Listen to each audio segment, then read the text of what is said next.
Danke bafethu. Nawo amagoli in slow motion bafethu ashawe laphana against i-Orlando Pirates. It's questionable amagoli wakhona. I mean leli lokuqala siyalibona. Defense e-Orlando Pirates abakhomithi enough. Siyazi ukuthi uRevli maybe against bona kwamanye ama-decision but khomithani mfethu. Phela umuntu uyi-one ukuphi uyaveyisa niyamyeka uze ushaya out of 18 and labantu laba bane-shot goal. So naleli lesibili noma lesi-2 nalo abakhomithi like i-commitment and labantu bane-short back. Free kick bayalibhlokha but guess what abagijimi fast bayamyeka umuntu uyashaya goal. Izinto kumele ba-improve kuzo bafethu set piece block but-ke abakhomithi enough and then-ke igoli-ke lokugcina uMbokazi la uRevla ngazi nangulo muntu uyakumbokazi uvimba uMbokazi ukuthi angabi nesikhala sokuvimba iplayer ukuthi lishaye lakwazi ukushaya free le player leli labo. So hayi izinto yeah bheka uvimba uMbokazi lo or the goal yeah. But yeah ayizibakhalele bafethu ayizibakhalele kakhulu defense yabo they have to try and really the defense they really have to try and just commit isikhathini esiningi bangayeki abantu bazenzele laphana phambi kwabo because of bazithola kuma-situation anje. Labantu bane-shot kubonakala they're not afraid ukushaya from a distance bakubonile lokho so bayazi ukuthi labantu laba bangakwazi ukushaya from a distance so they had to make sure ukuthi they contain them bangakasondeli ebhaleni but bayabayeka. I mean 2 goals giveaway umuntu ushaye kude could have easily been blocked but they decided not to block that person. Defense questionable. Ngibonile amanye I wish ngakuveza lapha but I can't. Amafawuli committed by leya team leya kwamanye ama-attacks before uthola ukuthi bakora amagoli uRevli it was questionable but at the same time i-defense when you go to Africa you have to be mentally strong before you think of i-physics side you have to be mentally strong ukwazi ukuhandle ama-situations anje ukuthi uRevli away ngeke akufave.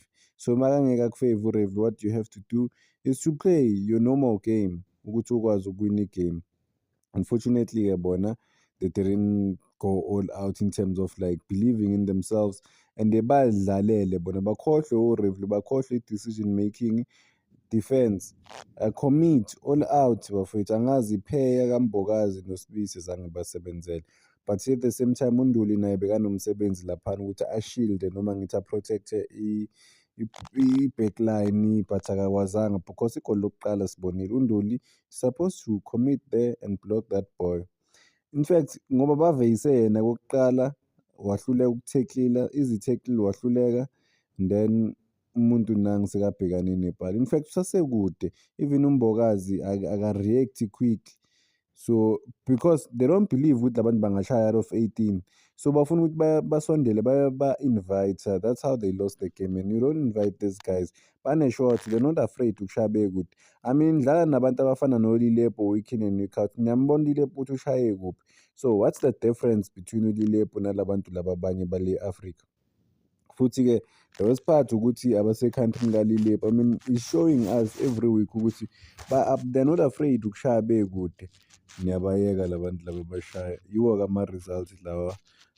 I-3 yabona i-3 goals bafethu inzima noma kuthiwa udlala ne-team ephuwa inzima i-3 goals akukho lula ukuthi uvele ushaye 3 goals. There's no I don't know what it would take for Orlando Pirates ukuthi ishaye 3 goals. Is it possible? Yes it is possible.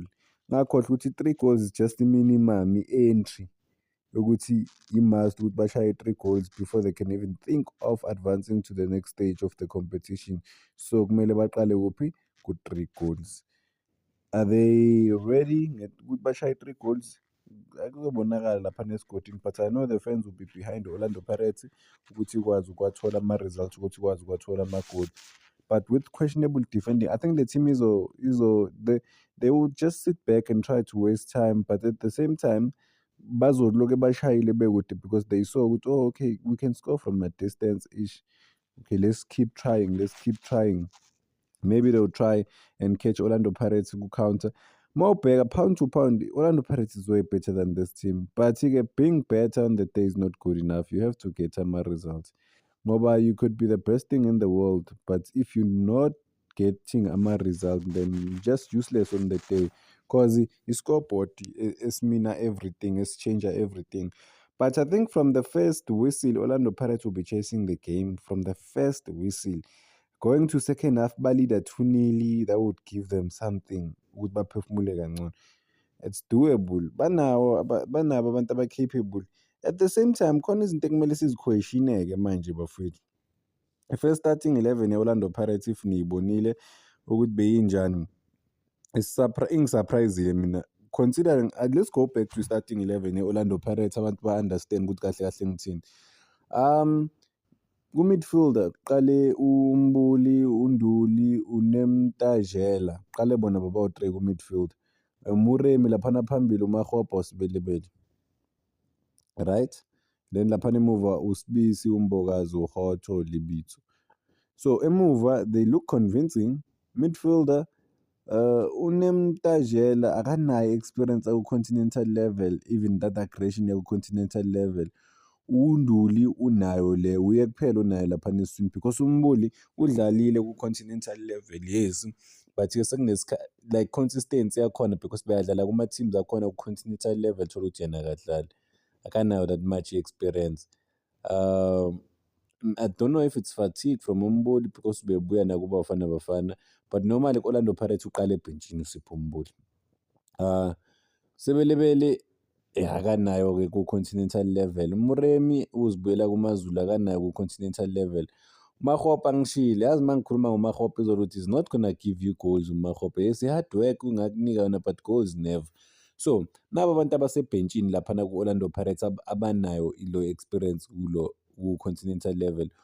Policy akanayo in terms of i-team, but-ke Troy Bafana Bafana i-continental level uyijwayele ukudlala nalama-team lawa wase-Africa. And then iplayer elifana noMbatha bafowethu ujwayele uMbatha ukuthi dlalela uPatrick Maswanganye. So yiwo ama-player lawa bewangakwazi ukusiza Orlando Pirates if they started the game. Unfortunately-ke Policy is superstar umjidi.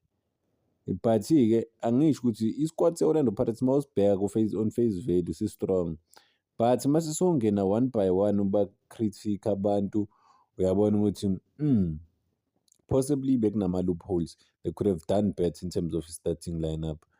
But yeah, we'll see second leg. Weekend enkulu bafethu. Kuzoba nzima. Orlando, imagine having to score 4 goals in a game. 4 goals ukuthi win. 2 goals first half, 2 goals second half. So bon ezimnyama